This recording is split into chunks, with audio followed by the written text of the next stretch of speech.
Hi, this is your professor, Judy Paparosi, and before we start, I want to tell you that your work in victimology is superior, and I'm thrilled, and I just wanted to make sure that you understand when I correct your papers, of course I correct them for content and the research that you've done, but I want to also empower you to be the best writers you can be, so please take advantage of my pretty extensive knowledge of grammar. I started teaching grammar for my first time at the college level in 1976. And I've shared it with my workmates my colleagues all my years, both in the prison system where I worked and in law school. So please don't be offended if I work with you on your grammar, because I'm trying to have you perfect your grammar while in my class. So I came across about 10 points I'd like to cover with you. First of all, one of my pet peeves is that if you are referring to an inmate, don't use the pronoun there when you're writing. You can use it when you're speaking, I don't care. But if you're referring to one inmate, one parolee, the pronoun is either, or victim in this particular class, the pronoun is her or his. So only plural nouns like the inmates, and then you can use their, T-H-E-I-R. But if it's an inmate or a victim, it's his or her. You can say his or her, or you can say his, or you can say her. I don't care. Whatever your preference is fine with me. But try to make sure that if your pronouns are referring to a plural noun, then it's there. If it's referring to if your pronoun is referring to a singular noun, please use the proper one, his, her, or his and her. Okay, secondly, most of you don't seem to know how to use the colon properly.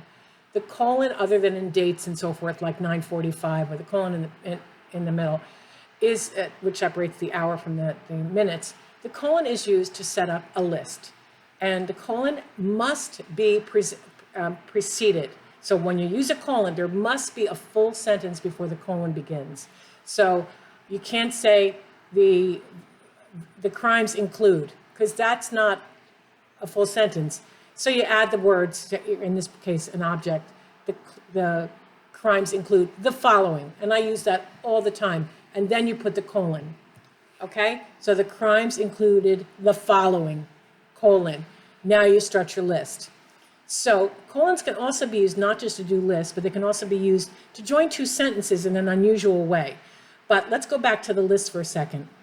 Now, what I've noticed is many of you don't know how to use a semicolon properly, and it's actually my favorite mark of punctuation, because a semicolon can be used two ways mainly.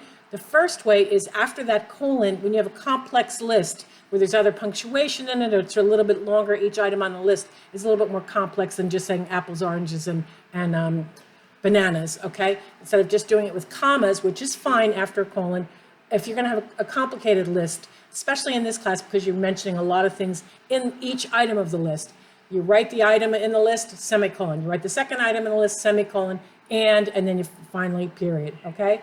So the semicolon is used to set off complex items in the list after a colon only. Now, I see in our book it's made some mistakes like that, so don't follow the book. Follow my grammar. My grammar is really outstanding. I'm very proud of my grammar. I've worked very hard on it all my life.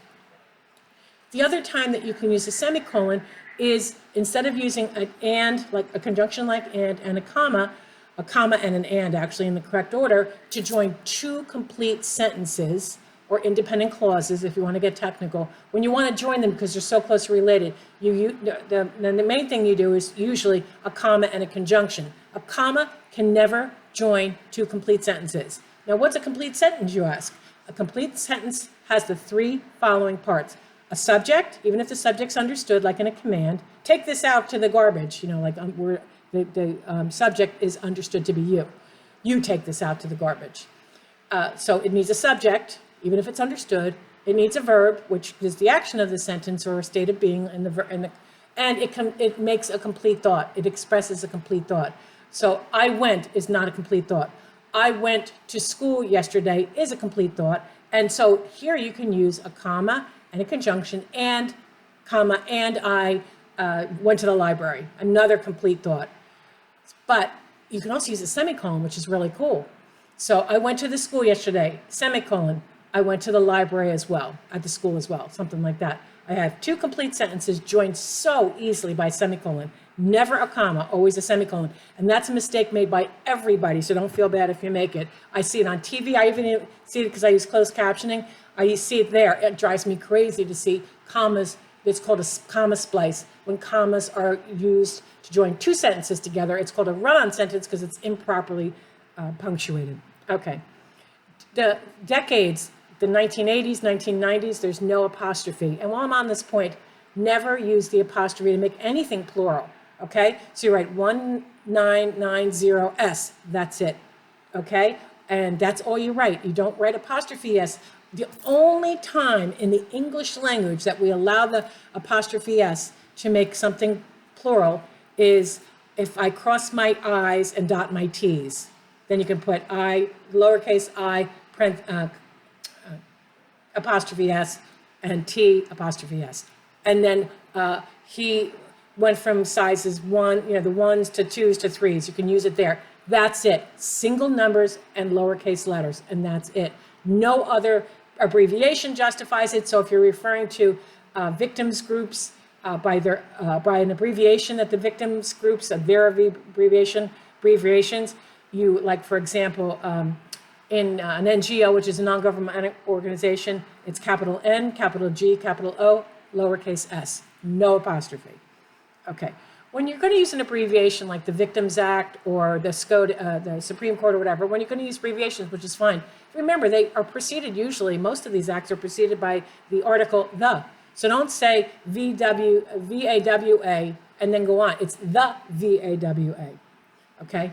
When it comes to quotations, if the quotation is a full sentence from where you found it, even though it's in the middle of your sentence in your quotations, please capitalize the first letter if it stands on its own as a full sentence from the source material.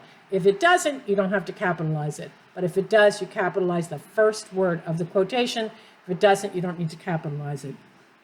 Okay, rules of capitalization in 1 minute.